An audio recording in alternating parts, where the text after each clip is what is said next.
Gold, trusted gold buyers. మీరు తాకట్టు పెట్టిన బంగారాన్ని విడిపించి ఈ రోజు ఉన్న మార్కెట్ ధరకు కొనబడను.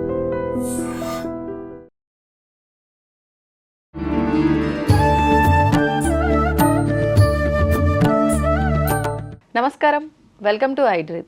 ధర్మ మార్గం విత్ విజిత కార్యక్రమానికి స్వాగతం. ప్రస్తుతం మనతో పాటు ఉన్నారు డాక్టర్ రంగి కమల గారు. ఇప్పుడు అమ్మతో మాట్లాడి మరిన్ని విషయాలు తెలుసుకుందాం, మనకున్న సందేహాలన్నింటినీ కూడా నివృత్తి చేసుకుందాం. అమ్మ నమస్కారం. నమస్కారం అమ్మ. అమ్మ, సాధారణంగా ఈ ప్రశ్న ఎంతో మందిని అడుగుతాం, కానీ నిజంగా మీలాంటి వాళ్ళ దగ్గర అడిగితే మాత్రం దీనికి కరెక్ట్ ఆన్సర్ వస్తుందేమో అనిపిస్తుంది. ఎందుకంటే ఎన్నో చూసి ఇక్కడి వరకు వచ్చారు మీరు. మామూలుగా పెద్దవాళ్ళు ఇంట్లో కూడా చెప్తూ ఉంటారమ్మా, ఆషాఢ మాసం వచ్చింది అంటే కనీసం ఒక 3 సార్లు అయినా ఈ నెలంతా అయిపోయేలోపు గోరెంటాకు మన చేతులకు పెట్టుకోవాలి అని చెప్పి, ఈ గోరెంటాకు ఎర్రగా పండితే మంచి హస్బెండ్ వస్తాడని చెప్పి రకరకాలుగా కూడా చెప్తూ ఉంటారు. కానీ ప్రత్యేకించి ఆషాఢ మాసంలోనే ఎందుకు గోరెంటాకు పెట్టుకోవాలి అనే విషయం మాత్రం అర్థం అవ్వట్లేదమ్మా. ఎందుకంటారమ్మా? నేను ఈ రోజుల్లో ఇప్పటి జనరేషన్కు సైంటిఫిక్ అప్రోచ్తో చెప్తేనే వాళ్ళకి ఇష్టమవుతుంది.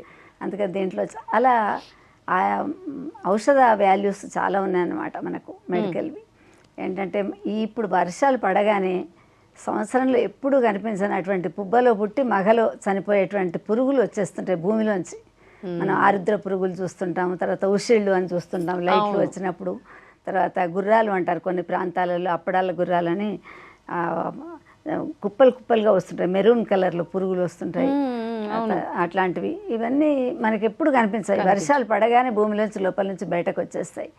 కనిపించేటివి ఇవి. కనిపించినటువంటి రకాలు ఎన్నో రకాల పురుగులు మనకు భూమిలోంచి వచ్చేస్తాయి వర్షం పడగానే. మనకు వచ్చేటువంటిది మొట్టమొదలు పాదాల నుండి గోళ్ల నుండి పైకి వచ్చేస్తుంటాయి. ఇన్ఫెక్షన్ అవి రావడం, ఇప్పుడు డయేరియా రావడం కానీ, తర్వాత జాండిస్ కానీ, కలరా కానీ ఈ రోజుల్లో బాగా వస్తాయి. మనకే కాదు, పశువులకు పక్షులకు కూడా వస్తుంటాయి. నీరు ఎక్కువగా నిల్వ ఉండే ప్రాంతాల్లో వస్తుంటాయి. తర్వాత వర్షం పడగానే కూడా బురదలో నడుస్తుంటారు. అవునమ్మా, మనది వ్యవసాయకమైనటువంటి దేశం. అందుకని వర్షాలు పడగానే నాట్లు వేయడానికి, తర్వాత విత్తనాలు పెట్టడానికి వాటికి వెళుతుంటారు అందరూ. అందుకని ఆ బురదలో వెళ్ళినటువంటి సమయంలో గోర్ల ద్వారా మనకు పురుగులు లోపలికి వచ్చేసి అనారోగ్యం వస్తుంది. అందుకని చెప్పేసి ఏం చేస్తారంటే దీంట్లో ఈ ఔషధ గుణాలు ఉన్నటువంటిది, ఎన్నో రకాలైనటువంటి మంచి గుణాలు ఉన్నటువంటిది ఎరుపు కనిపిస్తుంది మనకు చేతికి పైకి. కనీసం ఆషాఢ మాసం 5 గోళ్ల కన్నా పెట్టుకోవాలని వృద్ధులు కూడా పెట్టుకుంటారు.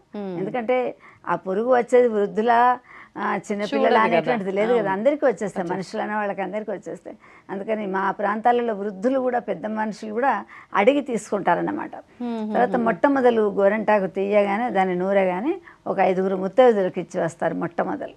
వాళ్ళని పెట్టుకోమని చెప్పేసి తప్పకుండా ఇచ్చేస్తారు. అది ఎందుకు అంటే అది శుభ లక్షణమైనటువంటిది కనుక, మంచి మంగళప్రదమైనటువంటిది అని చెప్పేసి ఇస్తారు.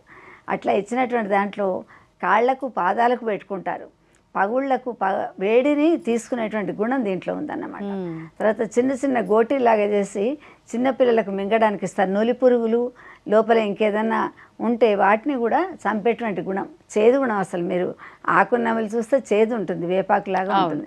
అందుకని చేదు గుణం ఏం చేస్తా అంటే లోపల ఉన్నటువంటి పురుగు ఏదన్నా చిన్నపిల్లలకు తిండి ద్వారా దాని ద్వారా వస్తే మట్టిలో ఆడుతుంటారు, చేస్తుంటారు, నీళ్ళల్లో వస్తుంది. అందుకని అవి పోవడానికి అని చెప్పేసి కొంతమంది ఇంకా దీర్ఘకాలికమైనటువంటి ఏదన్నా వ్యాధులు ఉన్నవాళ్ళు కూడా ఏం చేస్తారంటే దాన్ని రసంలాగా చేసుకొని వారానికి ఒక రోజు 10 రోజులకు ఒకసారి దాన్ని తాగుతుంటారు. ఒక స్పూను తాగితే దాని వలన కూడా చర్మ వ్యాధులు అలాంటివి రాకుండా ఉంటాయి. అందుకని చెప్పేసి గోరెంటాకు యొక్క ప్రసిద్ధి ఏంటంటే మనము ఆ గోళ్ళకు పెట్టుకోవడం, తర్వాత మిగతా వాళ్ళకు కూడా మనం కొంత ఇవ్వడం, షేర్ చేయడం, తర్వాత కాళ్ళకు పెట్టుకోవడం, పాదాల గోర్ల నుండి కూడా మనకు పైకి వస్తుంది కాబట్టి ఆ గోర్లకు మొట్టమొదలు పెట్టుకోవడం. మనకు వచ్చే వ్రతాలు శ్రావణ మాసం, ఆషాఢ మాసం చేసుకునేటువంటి వాటిలలో వర్షంలో తిరుగుతుంటాం కాబట్టి మొట్టమొదలు పసుపు పూసుకోవడం. పసుపులో కూడా ఎన్నో రకాలైనటువంటి యాంటీబయాటిక్ ఉంటుంది కాబట్టి దాని ద్వారా మనకు రకరకాలైనటువంటి పురుగులు, క్రిములు చనిపోతుంటాయి.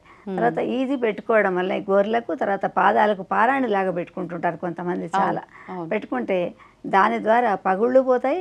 తర్వాత లోపలికి వెళ్ళేటువంటి క్రిములు ఆ చేదు దానికి చనిపోతాయి అన్నమాట.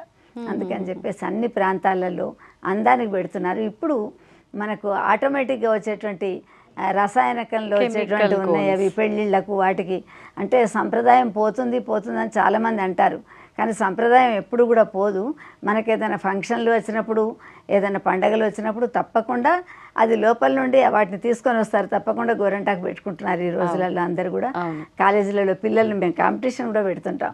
గోరంటాకు కాంపిటీషన్ పెడితే దాంట్లో ఎవరు అందంగా వేశారు ఏంటని. అయితే 3 రోజులకు 4 రోజులకే ఎర్రబడి మళ్ళీ పోయేటివి ఉంటాయి.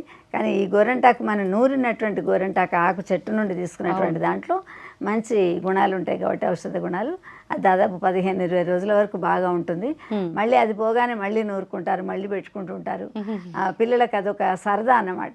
ఎర్రగా గోరెంట పూసింది కొమ్మ లేకుండా అని చెప్పేసి, మంచి భర్త దొరుకుతాడని, ఎర్రగా పూయాలని, అది పండాలని చెప్పేసి, నాది బాగా పండింది అంటే నాది పండింది అని చెప్పేసి, తమలపాకులు తర్వాత దీంట్లో తమలపాకు నోరు ఎట్లా పండుతుందో ఎర్రగా, ఇది కూడా గోరెంటాకు కూడా చేతిని పండిస్తుంది కనుక అందరికీ ఇవ్వడం, తర్వాత అందరిలో ఉన్నటువంటి ఆ ఔషధ గుణాలను చక్కగా వాటిని ఇంప్లిమెంట్ చేయడం అనేటువంటిది కూడా జరుగుతుంటుంది. అందుకని మన ప్రాంతంలో, మనకు వేరే దేశాల్లో అయితే పౌడర్లు తెచ్చుకోవడం, ఏదో ప్యాకింగ్లు పాతవనే తెచ్చుకుంటారు. ఇప్పుడు తలకు కూడా పెట్టుకుంటారు. తలలో పెయిన్లు కానీ ఈప కానీ ఏదైనా ఉంటే కూడా ఆ చేదు వలన అది పోతుంది అని చెప్పేసి, తర్వాత వెంట్రుకలు పెరుగుతాయని చెప్పేసి అలవీరాను, తర్వాత ఆమ్లా, ఉసిరిక పొడి, తర్వాత ఈ పొడి ఇప్పుడు చాలా దానికి డిమాండ్ వచ్చింది. ఎందుకంటే ఒక ఆషాఢ మాసం మాత్రమే మనం ఆకు తెచ్చుకొని పెట్టుకునేవాళ్ళం మా చిన్నప్పుడు. కానీ ఇప్పుడు గోరెంటాకుతో రకరకాల పొళ్ళు చేసి మనకు హెన్నా లాగా అమ్ముతున్నారు. అందుకని అది కూడా తలలో ఉండడం వలన లోపల ఉన్నటువంటి వెంట్రుకలను చక్కగా పెరుగుతుంది, లోపల ఉన్నటువంటి ఏదైనా క్రిములు ఉంటే వాటి లేకుండా చేస్తుంది అని చెప్పేసి దాన్ని వాడుతున్నారు.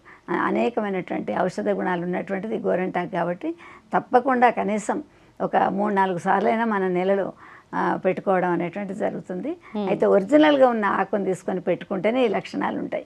కెమికల్స్ ఉన్నటువంటివి 2-3 రోజులు ఉంటాయి అందంగా, తర్వాత మాసిపోతాయి అన్నమాట, లేకుండా అయిపోతాయి. అంటే మనకు ఎన్నో ఔషధ గుణాలు కలిగి ఉంది కాబట్టి మనం న్యాచురల్ గా దొరికితే తెచ్చుకొని మనం పెట్టుకునేది మంచిది.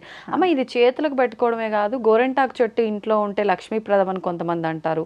కొంతమంది ఏమో అసలు ఇంట్లో గోరెంటాకు చెట్టు ఉండకూడదు, బయట ఎక్కడైనా పెట్టుకోవచ్చు అంటారు. ఇది ఏంటమ్మా దాని గురించి? దానిమ్మ కానీ ముళ్ళు కానీ ఉన్నటువంటి చెట్లు ఇంట్లో ఉంటే పశువులు అవి తిరుగుతున్నటువంటి సమయంలో కొన్ని మేకలు అలాంటివి అయితే అవి ముళ్ళున్న ఆకులను కూడా తింటుంటాయి. అవునవును. కానీ ఇది లక్ష్మీప్రదమైనటువంటిది ఇళ్లలో చాలా పెట్టుకుంటున్నారు.